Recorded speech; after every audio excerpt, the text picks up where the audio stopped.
So I'm just going to be extremely real with you today. This story is about how my brother helped save my life. I love the guy to death. I guess it's about 2 months ago now.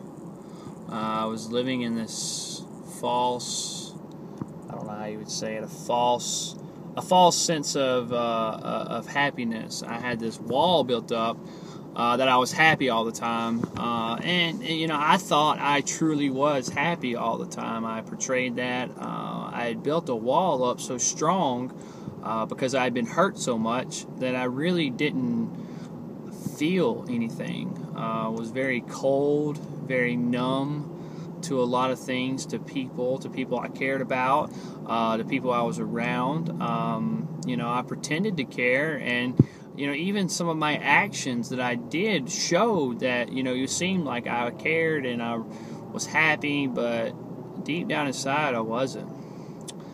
I went on a drinking spree for about a month and a half, maybe longer than that. I don't know. It was a while.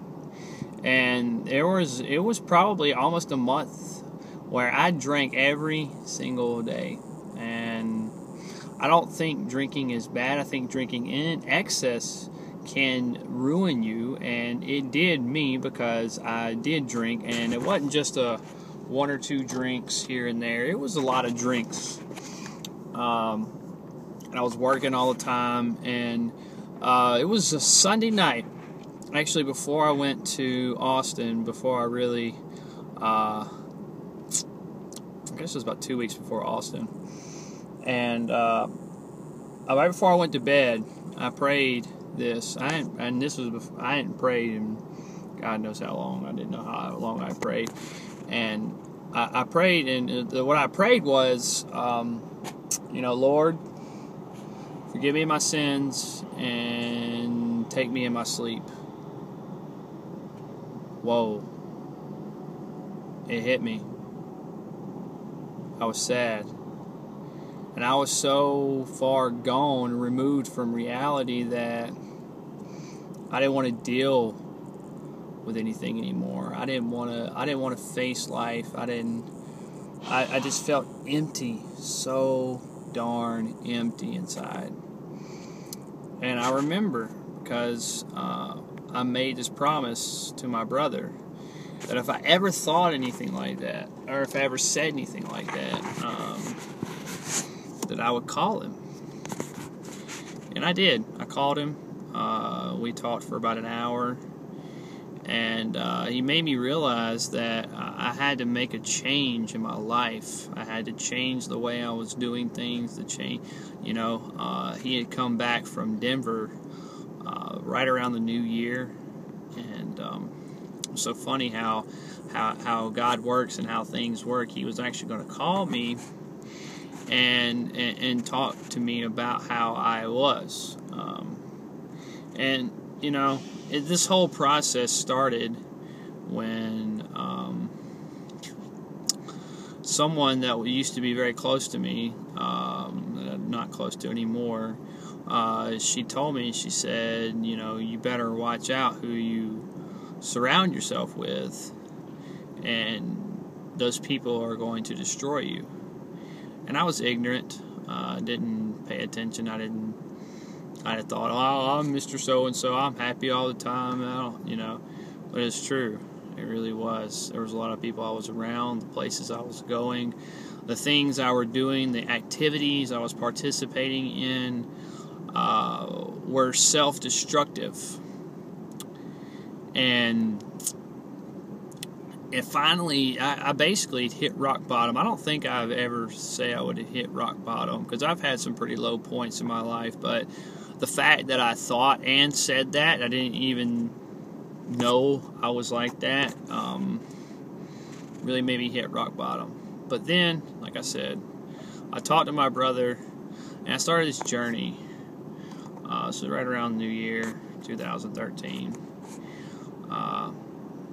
Started this new journey of going of a place of having this wall up to breaking the wall down accepting the fact that I was sad, was depressed, and then taking action to move forward and press forward in life, and trying to not be this pretend fake person. I wouldn't say I was fake, but in a sense I was fake. I was a fake happy person. And you encounter these type people all the time. I still do. You know, when you ask them how's it going, you know, and they say good. And when in fact, if you dig deeper, ask the deeper questions, you uncover that maybe they're not doing so good. Maybe they are just sad. Maybe they're depressed. Maybe they don't feel like they have a purpose in life. And you know, I thought I knew what my purpose in life was, and I had this fake facade view of, okay, well, it's about making money. It's about making freaking money. Money. I'm going to be rich. I'm going to be able to travel the world. I'm going to be able to do whatever it is that I want to do. And when in fact, that's not what my purpose was.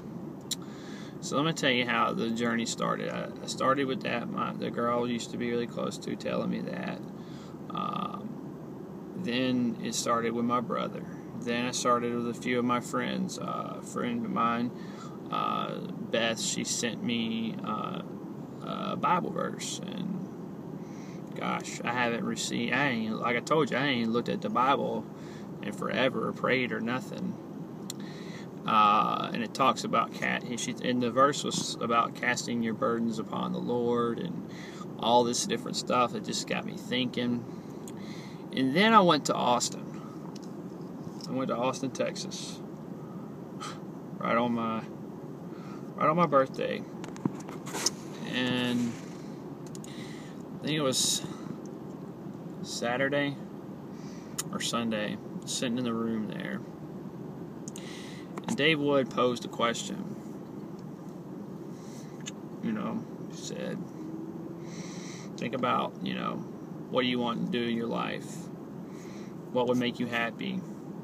And then he kept saying over and over, what would that do for you? What would that do for you? What would that do for you? You know?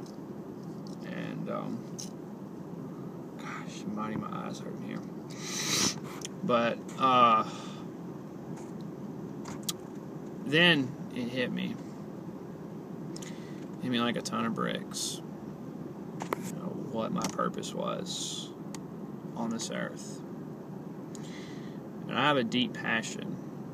Something that really happened to me almost 8 years ago now.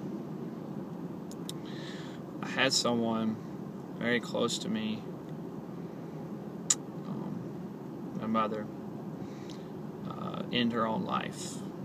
And she's not defined by that moment. She was a beautiful, amazing woman who cared about so many people. But there at the end, something got in her head. This little devil just got into her head, creeping in. You're not worth it. You're always going to have problems. Your life sucks. You're always going to be in pain. Your kids, you know, no one loves you. You're not accepted. No one's even going to miss you when you're gone. You might as well just go ahead and end your life.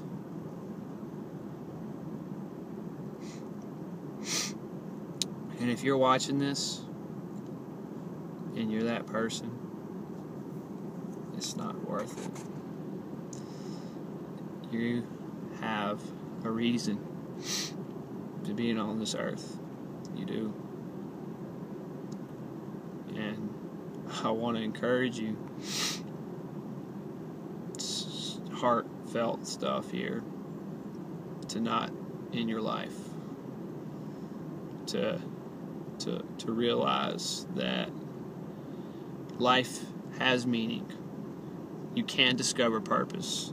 You can take something that was meant to be bad and turn it into something good.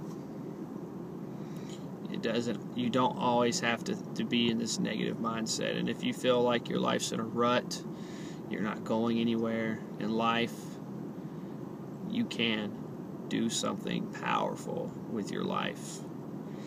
You need to start, first of all, you need to find God. And in that room, January 20th, we weren't even in church. January 19th, I truly found God that day. I don't even think I realized what that was, that inner peace that's within me now. I mean, I just have such a peace and such a joy about life. The sun is really bright. But I want to encourage you, if you're watching this video, to find God. To let go of your ego.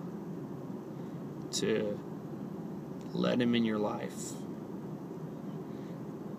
There is no greater joy. There is nothing in the world that the world has to offer that's going to fill that void that is in your life right now. None. I've tried it. I've tried a lot of things.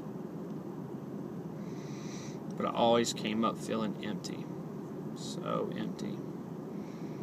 Never really full. Never laying my head down at night. Never wanting really to wake up. I mean, I woke up, I would be okay, but there'd be some days I always thought my life would just be this continual rut. Even though I thought I had a good vision, I thought I was doing the right thing. It really wasn't. So that's some pretty heartfelt stuff here. I really don't know how to close this video because I was going one way with it and kind of just turned it into something else. But I want you to know my brother helped save my life. He really did. And I love you, man. I miss you. And yeah, that's really about it. And if you're watching this video, find your purpose in life. If you're sad, something's going wrong, find God. Let God in. Right here. Right here. Not just right here, but right here. Right here. Because He loves you. And He wants what's best for you. And there's so many things that the devil does to try to destroy you. You need to take those things, those bad things that's happened in your life, turn it into positive energy where you're reaching out to people. You're doing something to help better mankind. Take care.